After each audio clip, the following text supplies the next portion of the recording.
Oke, ketemu lagi dengan saya Julio di pembelajaran kali ini gitu ya.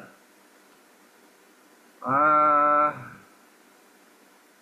dalam hal ini saya ingin sedikit menjelaskan tentang apa yang menjadi pokok diskusi kita.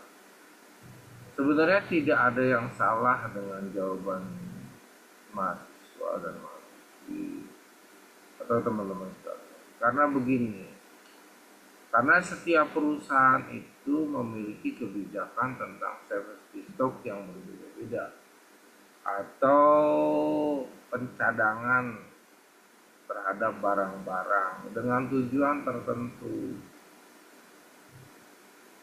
Ya, jadi tidak semua sama seperti kalau saya contohkan dalam sebuah perusahaan. Jenis perusahaan retail yang Anda ketahui banyak menjadi produk atau proses bisnis atau pusat perbelanjaan retail yang cukup besar dan punya cabang di mana-mana ya. Jadi ini merupakan perusahaan retail yang harus punya safety stock. Bagaimana mereka melakukan sebuah proses perencanaan safety stock atau pencadangan? Mereka menjual barang-barang yang siap dibeli atau barang-barang jadi atau barang-barang kemasan, barang siap pakai. Karena pelanggannya adalah konsumen yang siap menggunakan barang tersebut. Perusahaan ini adalah perusahaan retail, artinya berhadapan langsung dengan konsumen. Sehingga tentu saja kita harus tahu tentang tren dari konsumen tersebut. Tentang barang-barang yang habis dan banyak dipakai. Saya ambil sedikit contoh. Dalam penanganan safety stock berbeda-beda.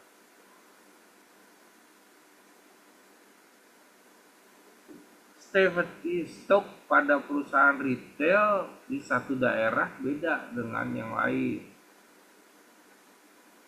Tergantung dari tempatnya. Saya ambil contoh saja. Ketika sebuah perusahaan retail yang cabangnya di mana-mana tersebut membuka cabang di daerah padat penduduk, seperti daerah-daerah tertentu yang kita kenal banyak memiliki penduduk yang cukup padat di satu tempat.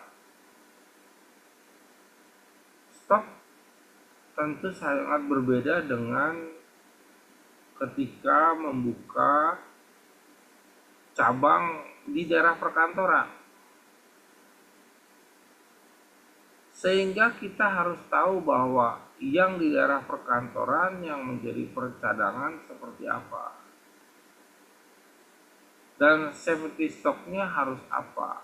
Tidak bisa sama dengan yang di daerah padat penduduk. Seperti misalkan jajanan-jajanan kecil. Di daerah penduduk pasti sangat diperlukan. Atau menjual keperluan rumah tangga seperti minyak goreng dan lain sebagainya penting untuk di daerah tersebut. Bahkan beras atau kebutuhan pokok lainnya, bumbu masak. Tapi di daerah perkantoran hal ini berbeda, tentu saja apalagi yang dekat apartemen. Terkadang orang-orang tersebut tidak mungkin bisa masak di apartemen atau jarang masak. Berbeda dengan, makanya stoknya berbeda.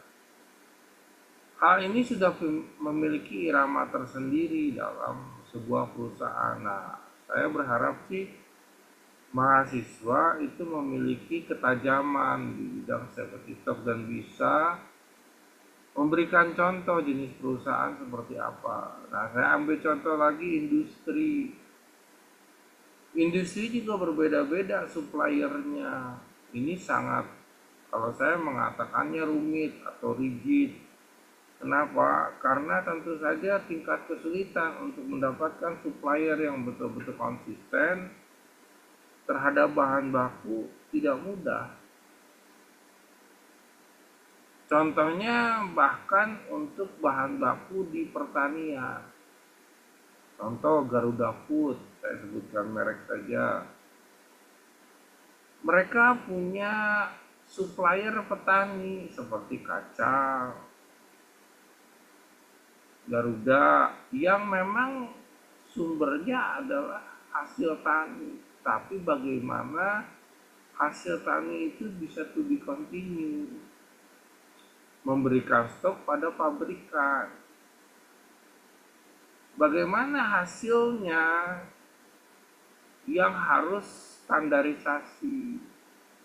Dan tentu ada pelatihan-pelatihan khusus di sana. Lanjut lagi berbagai hal lainnya tentu saja sangat penting. Untuk perusahaan-perusahaan yang basis teknologi misalnya, berupa pabrikan-pabrikan shampoo, pabrikan-pabrikan pembersih yang semuanya bahan bakunya chemical atau kimia. Bagaimana mendapatkan bahan baku kimia yang cukup bagus dan tentu saja dalam hal ini stoknya mumpuni untuk kelanjutan produksi. Nah, dari deskripsi singkat ini bisa meningkatkan diskusi mahasiswa tidak hanya mengerti tentang stok, masalah-masalah global, tapi bolehlah contohkan apa yang menjadi